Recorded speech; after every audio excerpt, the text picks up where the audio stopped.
ಎಲ್ಲವೂ ನಾನು ಅಂದುಕೊಂಡಂತೆ ನಡೀತಾ ಇದೆ. ಇಷ್ಟು ದಿನ ನಾ ಕಂಡ ಕನಸು ನನಸಾಗೋ ಸಮಯ ಇಂದು ಬಂದಂತಾಯಿತು. ಮಹೇಂದ್ರ, ನೀನು ಹೇಳಿದಂತೆ ಎಲ್ಲ ಆಸೆಯನ್ನ ಇಬ್ಬರ ಹೆಸರಿನಲ್ಲಿ ಮಾಡೋದಕ್ಕೆ ನಾನು ಬಿಡೋದಿಲ್ಲ.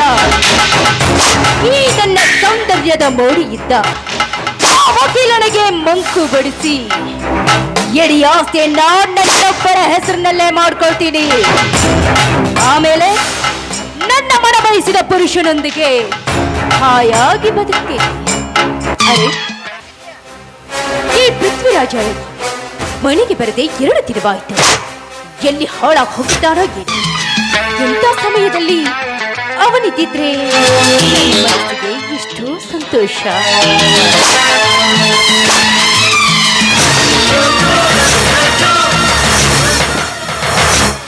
ಅಪ್ಪರು ಕಾರ್ ಚಾವಿ ಕೊಡಂತ್ರಿ, ಕೋಟಿಗೆನ ತೋಮ ಅಂತ್ರಿ. ಯಾರು? ಓ ಮಲ್ಲು, ಬಾ ಮಲ್ಲು. ಆರಾಮದೇವ ಜಳಕಾಯಿಗಳ ಕಾಯಿಲ್ಲ. ಅವ ಅನುಬಂಧವೋ ಜನುಮಗಳ ಬಂಧು ಹೇಳದೆ ಯಾರ್ದಾರ ಸಂಸಾರ ಹೊಡ್ಯಾರ ಅಂತದಾಗ್ತಾರ. ನಮ್ಮ ಮುಂದೆ ನಂದು ಏನು ರೊಮ್ಯಾಂಟಿಕ್ ನಡ್ಬೇಕು ಏನು ಅಮ್ಮರ ಹಿಂಗೆ ಮಾಡೇ 3 ಬಾಗ್ಲ ಮಾಡಿರ್ತೀರಿ ಮನೆ. ಮಲ್ಲು, ಹೇಳವ ನಿಮ್ ಸಾಹೇಬ್ರು ಕಾರ್ ತಗೊಂಡು ನಿನಗೆ ಕೋರ್ಟಿನ ಕರೆಗೆ ಬರೋದು ಹೇಳಿದ್ರು. ಹೇಳಿದ್ರು ಅದನ್ನ ಚಾವಿ ಕೊಡೆ, ಒಂದು ಗೇರ್ ಹಾಕಿನ ಅಂದ್ರೆ ಕೋರ್ಟಿನ ಮುಂದೆ ನಿಂದ್ರಬೇಕು. ಮಲ್ಲು ನೋಡಾಕ ಎಷ್ಟು ಚಂದದಾನ. ಅವ ಅನುಬಂಧವೋ ಜನುಮಗಳ ಬಂಧು ಹೇಳದೆ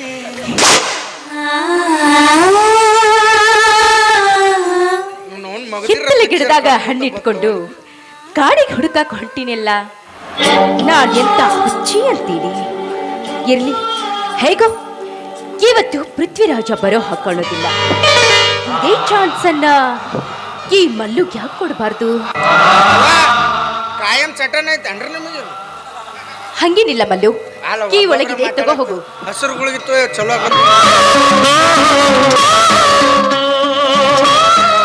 ನಾಳೆ ಒಂದು 2-3 ಬರೀ ಜಾಕ ಮಾಡಿಸೋಣ ಅಂದ್ರೆ ಒಟ್ಟಿಟ್ಟು ಹತ್ತಿ ಮಾಡ್ತಾನೆ ನೋಡು. ಅನುಬಂಧವೋ ಜನುಮ ಚಾವಿ ಕಾಣೋಲ್ರಿ ಗುಟ್ಟಕ್ಕ ಎಲ್ಲರೂ ಕಳ್ದಾರಿ ನೋಡಿ ಮಾಲಕರು ಅಂತ. ಚಾವಿ ಬೆಡ್ರೂಮ್ ನಲ್ಲಿದೆ, ಅಲ್ಲೇ ಹೋಗಿ ತಗೋ ಮಲ್ಲು. ನಿಮ್ಮ ಬೆಡ್ರೂಮ್ನಾಗ್ರಿ? ಅಲ್ಲವ ನಾಚ್ ಬರ್ತ. ಯಾಕೆ ನೀನೇ ಹೋಗಿ ತಗೊಂಡ್ರೆ ಏನಾಗತ್ತೆ? ನಾವೆಲ್ಲ ಚಲೋ ಮನುಷ್ಯ ಬೇ, ಆದ್ರೆ ಇನ್ನೊಬ್ರು ಬೆಡ್ರೂಮ್ಗೆ ಸುಮ್ಮ ಬರೋಡಿ ಚಲೋ ಮನುಷ್ಯ ಬ್ಯಾಡ ತಾಯಿ. ಮತ್ತೆ ನನ್ನ ನಿನ್ನ ನೋಡು ಮಗದಿರ ಪಿಕ್ಚರ್ ಬಂದ್ರು. ಅವ ಅನುಬಂಧವೋ ಜನುಮಗಳ ಒಂದೊಂದು ನಡುವೆ ಗಡ್ಡಿ ಹಳೆ ಹಚ್ಕೊತೀನಿ ಕೂತಾಳ. ಯಾವ ಹೋಗ್ಯವ ನೀನ ಚಾವಿ ತೊಂಬ, ನೀವ ನಂಗೆ ಕೊಡ. ನೋಡ್ ಮಲ್ಲು, ಸುದ್ದಿ ಬಳಸಿ ಮಾತಾಡೋ ಅಭ್ಯಾಸ ನನಗೆ. ನೀನು ಮನಸ್ಸು ಮಾಡಿದ ಹರಿಯದ ಯೌವನ ತುಂಬಿದ ಈ ದೇಹ ನಿಂದ. ನೀ ಹೂ ಅಂದ್ರೆ ಸಾಕು, ಬೆಡ್ರೂಮ್ನ್ಯಾಗಿರೋ ನನ್ನ ಮಂಚದ ಮ್ಯಾಗ ಸುಖದ ಸುಪ್ಪತ್ತಿಗೆ ತೋರಿಸ್ತೀನಿ. ನಿನ್ನ ಅರಸನಂಗೆ ಇಟ್ಕೊಂತೀನಿ. ಮುಚ್ಚಬೇ ಬಾಯ್. ಕೆಲವೊಂದಿಷ್ಟು ಶ್ರೀಮಂತರ ಮನೆ ಹೆಣ್ಣು ಮಕ್ಕಳು ಹಿಂಗಾಣ. ಮನ್ಯಾಗ ಕಾರ್ ಓಡಿಸೋನ್ ಮೇಲೆ ಮನಸ್ಸು ಮಾಡೋದು, ಇಲ್ಲ ತೋಟದಾಗ ಕೆಲಸ ಮಾಡೋನ್ ಮೇಲೆ ಮನಸ್ಸು ಮಾಡೋದು, ಅಡಿಗೆ ಮಾಡೋನ್ ಮೇಲೆ ಮನಸ್ಸು ಮಾಡೋದು. ಲಾಸ್ಟಿಗೆ ಗಂಡುಗಳಿಗೆ ಏನಾರು ಗೊತ್ತಾದ್ರೆ ತಪ್ಪೆಲ್ಲ ನಮ್ಮಂತ ಬಡ್ರ ಮೇಲೆ ಹಾಕಿ ಮರ್ಡರ್ ಮಾಡಿಸೋದು, ಇಲ್ಲ ತಪ್ಪೆಲ್ಲ ನಮ್ಮ ಮೇಲೆ ಹಾಕಿ ಕೋರ್ಟು ಕಚೇರಿ ಅಂತ ದರ್ಗಾ ಜೈಲ್ನಾಗ ಬುರ್ಗ ತೆಗಿಯಾಕ. ಬ್ಯಾಡ ತಾಯಿ, ಒಂದು ತುತ್ತು ಅನ್ನ ತಿಂದಿ ಮನ್ಯಾಗ, ಅನ್ನದ ಋಣ ನನ್ನ ಮೇಲೆ ಐತಿ. ಅವತ್ತು ಈ ಮನೆಗೆ ದ್ರೋಹ ಬಗ್ಯಾಕ ನಾ ಬಿಡಂಗಿಲ್ಲ. ನಿಲ್ಲು ನಡೋ. ನೀನು ಈಗಾಗಲೇ ಹುತ್ತದಲ್ಲಿ ಕೈ ಇಟ್ಟಿದ್ದೀಯ. ಈ ವಿಷ ಸರ್ಪಿಗೆ ಕೈಯಿಂದ ಕಟ್ಟಿಸ್ಕೊಂಡು ಸತ್ತು ಹೋಗಬೇಡ.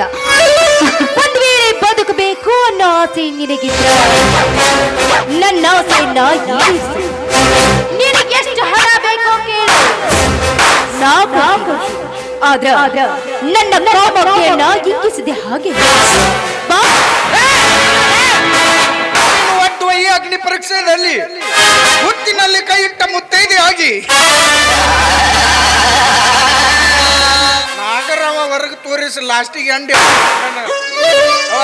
ನೀ ಏನ ಮಾಡು, ನಮ್ಮ ಅಪ್ಪ ಒಂದು ಮಾತು ಹೇಳ ನನಗೆ, ನೋಡಪ್ಪ ಗಂಡ್ಸ್ ಅಂತ ಹುಡ್ಸಿನಿ ಅಂದಾಗ ದುಡದ ಬೆವರು ಸುರಿಸು, ಅದು ಇದು ಬಿಟ್ಟು ಕಂಡ ಹೆಣ್ಣುಗಳು ನೋಡಿ ಜೊಲ್ಲು ಸುರಿಸ್ಬಿಡ್ತಾನ. ಮನೆ ಕೆಲಸಕ್ಕೂ ನಿನಗೂ ದೊಡ್ಡ ನಮಸ್ಕಾರ ತಾಯಿ. ನಮ್ಗೇನ್ರಿ ದುಡ್ಕೊಂಡ್ ತಿನ್ನಾರ ನಾವು ಗ್ಯಾಂಗ್ರ ಗತ್ತೆ ದುಡ್ಡು ಹಾಕೊಂಡ್ರೆ ಜೀವನ ಮಾಡ್ತೀವಿ. ಹಂಗತ್ತೇಳಿ ನೀ ತೋರ್ಸು ರೊಕ್ಕ ರೂಪಾಯಿ ಆಸೆಕ್ಕೆಲ್ಲ ಲಾಜ್ಜ ಬಿಡು ಮಗನ ಅಲ್ಲ. ನಮ್ಗೇನ್ರಿ ದುಡ್ಯಾರ್ಗೆ ಈ ಮನಿ ಹಗಲ ಮೇಲೆ ಮುಂದಿನ ಮನಿ.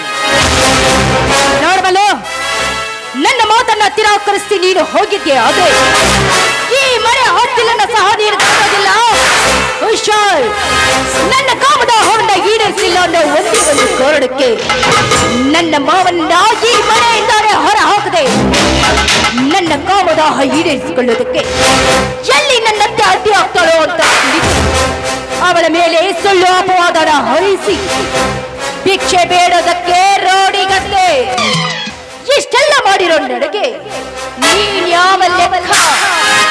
ನೋಡು, ನನ್ನ ಮಾತನ್ನ ಕೇಳದೆ ಹೋದ್ರೆ ಚೀರಾಡಿ ಜನ ಕೂಡಿಸ್ತೀನಿ. ನನ್ನ ಹಿಡ್ಕೊಳಕ್ ಬಂದಿದ್ದ ಅಂತ ಹೇಳಿ ಸುಳ್ಳು ಕತೆ ಕಟ್ತೀರಿ. ಜೈಲು ಸಾಯವರೆಗೂ ಜೈಲು ಕಂಬಿ ಅನಿಸೋ ಹಾಗೆ ಮಾಡ್ತೀನಿ. ನೋಡ್ಮಲ್ಲು, ಜೈಲು ಕಂಬಿ ಅನಿಸಿದ್ರು ಚಿಂತಿಲ್ಲ, ಆದ್ರೆ ಉಂಡ ಮನಿ ಜಂತಿ ಮಾತ್ರ ಎನ್ಸಕ್ ನಾ ತಯಾರಿಲ್ಲ.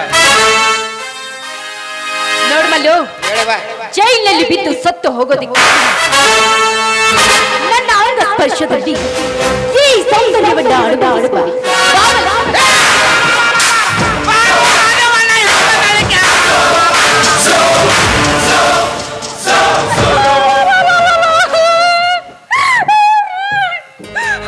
ಸರಿಯಾದ ಸಮಯಕ್ಕೆ ಬರ್ದಿ ಹೋಗಿದ್ರಿ. ಈ ಮಲ್ಲು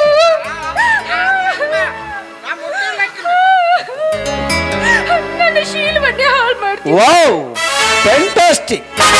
ನೋಡ್ದೆ, ಈ ನಿನ್ನ ಕಾಮ ಚಪಲತೆ ನಟನೆಯನ್ನು ಕಂಡು ನಿನಗೆ ಆಸ್ಕರ ಪ್ರಶಸ್ತಿ ಕೊಡ್ಬೇಕಾಯ್ತ.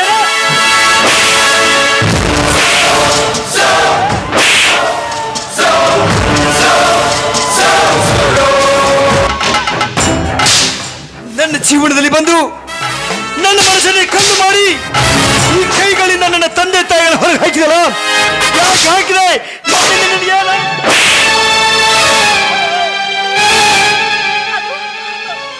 ಅದು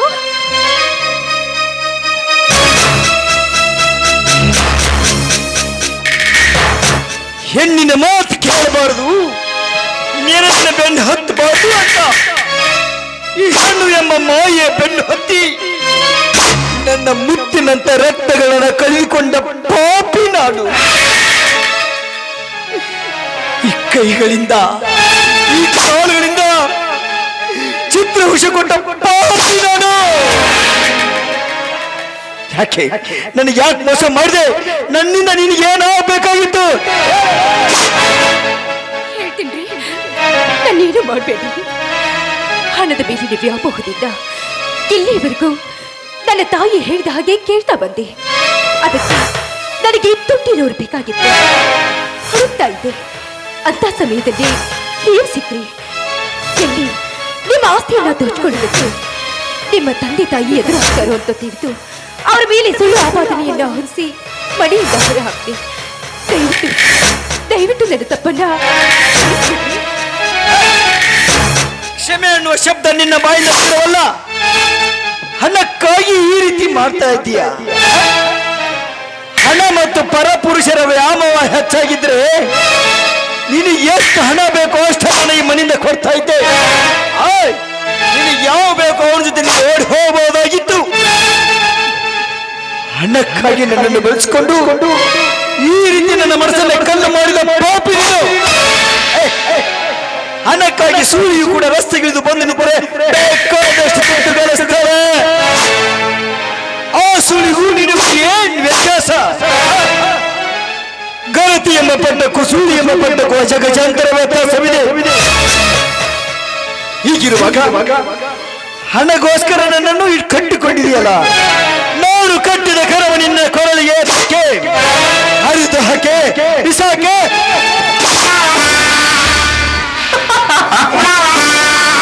ಯಾವ್ದ್ರಿ ತಾಳಿ? ಎಲ್ಲಿದೆ ತಾಳಿ? ಈ ಕರಿಮಣಿಯ ಮಾಲೀಕ ನೀನಲ್ಲ.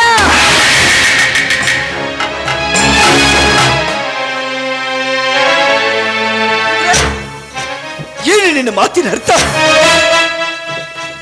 ಕರಿಮಣಿ ಮಾಲೀಕ ನೀನಲ್ಲ, ಕರಿಮಣಿ ಮಾಲೀಕ ನೀನಲ್ಲ, ಕರಿಮಣಿ ಮಾಲೀಕ ನೀನಲ್ಲ. ನಿನ್ನ ಸೋತಿಗೋಸ್ಕರ ದುಡ್ಡು ಕೊಟ್ಟು ನೀನು ಕೊಟ್ಟುಕೊಂಡ ಕರಿಮಣಿ, ಕರಿಮಣಿ ಮಾಲೀಕ ನಾನಲ್ಲ. ಧರ್ಮೇಚ್ಛೆ ಅತ್ಯೇಚ್ಛೆ ಕಾಮೇಚ್ಛೆ ನಾಮೇಚ್ಛರಾಮೆ ಎಂದು ಸಪ್ತಪತಿ ತುಳಿದಿ ಸಮಾಜದ ಮುಂದೆ ನಿನ್ನನ್ನು ನಾನು ಸತಿಯನ್ನಾಗಿ ಕರೆದುಕೊಂಡು ಬಂದಿದ್ದರೆ ಈ ಸಮಾಜದ ಜನ ಒಪ್ಪುತ್ತಿದ್ರು ಇವಳು ಮಹೇಂದ್ರನ ಹೆಂಡತಿ ಅಂತ. ನಿನ್ನ ಅಂಗ ಸೌಂದರ್ಯಕ್ಕೂ ಪ್ರೇಮ ಸೌಂದರ್ಯಕ್ಕೂ ಮನಸ್ಸೋತು ನೀನು ಹೇಳಿದ ಹಾಗೆ ಯಾರಿಗೂ ಗೊತ್ತಿಲ್ಲದ ಹಾಗೆ ರಿಜಿಸ್ಟರ್ ಆಫೀಸ್ಗೆ ಹೋಗಿ ಮಾಲಿ ಬದಲಿಸ್ಕೊಂಡು ಬಂದು ಇವರು ನನ್ನ ಹೆಂಡತಿ ಅಂತ ಹೇಳ್ತಾ ಇದ್ರೆ ಈ ಸಮಾಜದಲ್ಲಿ ನನ್ನನ್ನು ಒಪ್ಪುವರ ನೀನು ನನ್ನ ಹೆಂಡತಿ ಅಂತ ಎಲ್ಲಿ ಒಪ್ತಾರೆ? ಇವಾಗ ಗೊತ್ತಾಗ್ತಾ ಇದೆ. ತಂದೆ ತಾಯಿ ಬಂಧು ಬಳಗ ಗುರು ಹಿರಿಯರು ನಿಶ್ಚಯಿಸಿದ ಕನ್ಯೆಯನ್ನು ಮದುವೆ ಹಾಕಿದ್ರೆ ನನ್ನ ಬಾಳು ಬಂಗಾರವಾಗ್ತಾ ಇತ್ತು. ಪ್ರೀತಿ ಪ್ರೇಮ ತನ್ನಿಂದ ಬೆನ್ನಿಂದ ಬಿದ್ದಲ್ಲ, ಇದು ನನಗಾಗಬೇಕಾಗಿದೆ. ಹಾಗಾದ್ರೆ ನಿನ್ನ ಕೊಲ್ಲಿಗೆ ಕಟ್ಟಿದ ಕರಿಮಣಿ ಮಾಲೀಕ ಯಾರು? ದುಡ್ಡಿಗಾಗಿ ಕೆಲಸ ಮಾಡ್ತಿದ್ದಾಗ ದುಡ್ಡಾಡಿನ ಕರಿಮಣಿ ಮಾಲೀಕ ಅನ್ನಗಾಯ್ತು. ಹಾಗಾದ್ರೆ ನಿನ್ನ ನಾನು ಸುಮ್ಮನೆ ಬಿಡಲ್ಲ. ಬಲು ನನ್ನ ತಂದೆ ತಾಯಿ ಎಲ್ಲಿದ್ರು ನಾನು ಹುಡುಕ್ತೀನಿ, ಅವ್ರ ಕಾಲಿಗೆ ಬಿದ್ದು ಕ್ಷಮೆ ಕೇಳಿಸ್ತೀನಿ. ನಾನ್ ಬರೋವರೆಗೂ ಮನೆ ಕಡೆ ಜೋಪಾನ.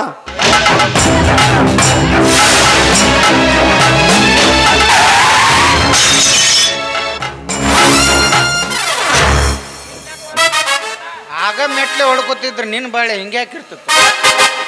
ಈಗ ಹಂಗಾತ ಹಿಂಗಾತು. ಚಪ್ಪಾಳೆ ಹೊಡೆದ್ರು ನೋಡು ಏನು ತಿಳಿತ ಏನು ಹೊಳಿತು. ಎಲ್ಲರೂ ಚಪ್ಪಾಳೆ ಹೊಡೆದ್ರೆ ಹೋದ್ರೆ ಅಲ್ಲದು.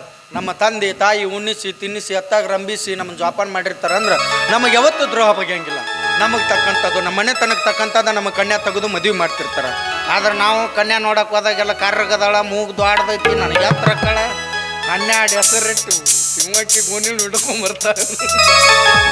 ಅಂದ ಚಂದಕ್ಕೆ ಮರಳಾಗಿ ಮದುವೆ ಆಗಿ ಮನೆಗೆ ತೊಗೊಂಬರ್ತಾವ. ಅವು ಒಳ್ಳೆತನದಿದ್ರೆ ನಮ್ಮ ಮನೆ ಬಂಗಾರ ಆಕತಿ. ಇರಲಿಲ್ಲ ಅಂದ್ರೆ ಮಾಡಿಟ್ಟು ನೋಡು ಸುಡಗಾಡು ಈ ರೀತಿನ ಆಗತ್ತ. ಹ್ಯಾಂಗಿತ್ತಪ್ಪ ಮನೆತನ. 35 ವರ್ಷಗಳ ಕಾಲ ದೇಶ ಸೇವೆ ಮಾಡಿ ವಿಶ್ರಾಂತಿಗೆಂದು ಮನೆಗೆ ಬಂದ ವೀರ ಸೈನಿಕನ ಜೀವನವನ್ನು ಎಲ್ಲಿಗೆ ಹಚ್ಚಿದೆವು ಭಗವಂತ? ಬೇಡಪ್ಪ, ನೀನು ಇದ್ದದ್ದ ನಿಜವಾಗಿದ್ರ ಈ ಭೂಮಿಯಲ್ಲಿ ಶ್ರೇಷ್ಠವಾದವರು ಇಬ್ರು. ಒಬ್ಬ ಅನ್ನ ಕೊಡುವ ರೈತ ಆದ್ರ, ಒಬ್ಬ ಕಣ್ಣಲ್ಲಿ ಕಣ್ಣಿಟ್ಟು ಜೋಪಾನ ಮಾಡುವ ವೀರ ಸೈನಿಕ. ಇಬ್ಬರ ಜೀವನದಲ್ಲಿ ಯಾವತ್ತೂ ಈ ರೀತಿ ತೊಂದರೆಗಳನ್ನ ಕಷ್ಟಗಳನ್ನ ಕೊಡಬೇಡ. ಒಟ್ಟಿನಲ್ಲಿ ಆ ದೇವರು ಮತ್ತೆ ಇವರ ಸಂಸಾರನ ಒಂದು ಮಾಡಿ ಹಾಲು ಜೇನಿನಂತೆ ಸುಖವಾಗಿಟ್ರೆ ಅಷ್ಟೇ ಸಾಕು. ಎಲ್ಲಿಗೆ ಹತ್ತುತ್ತ ನೋಡು.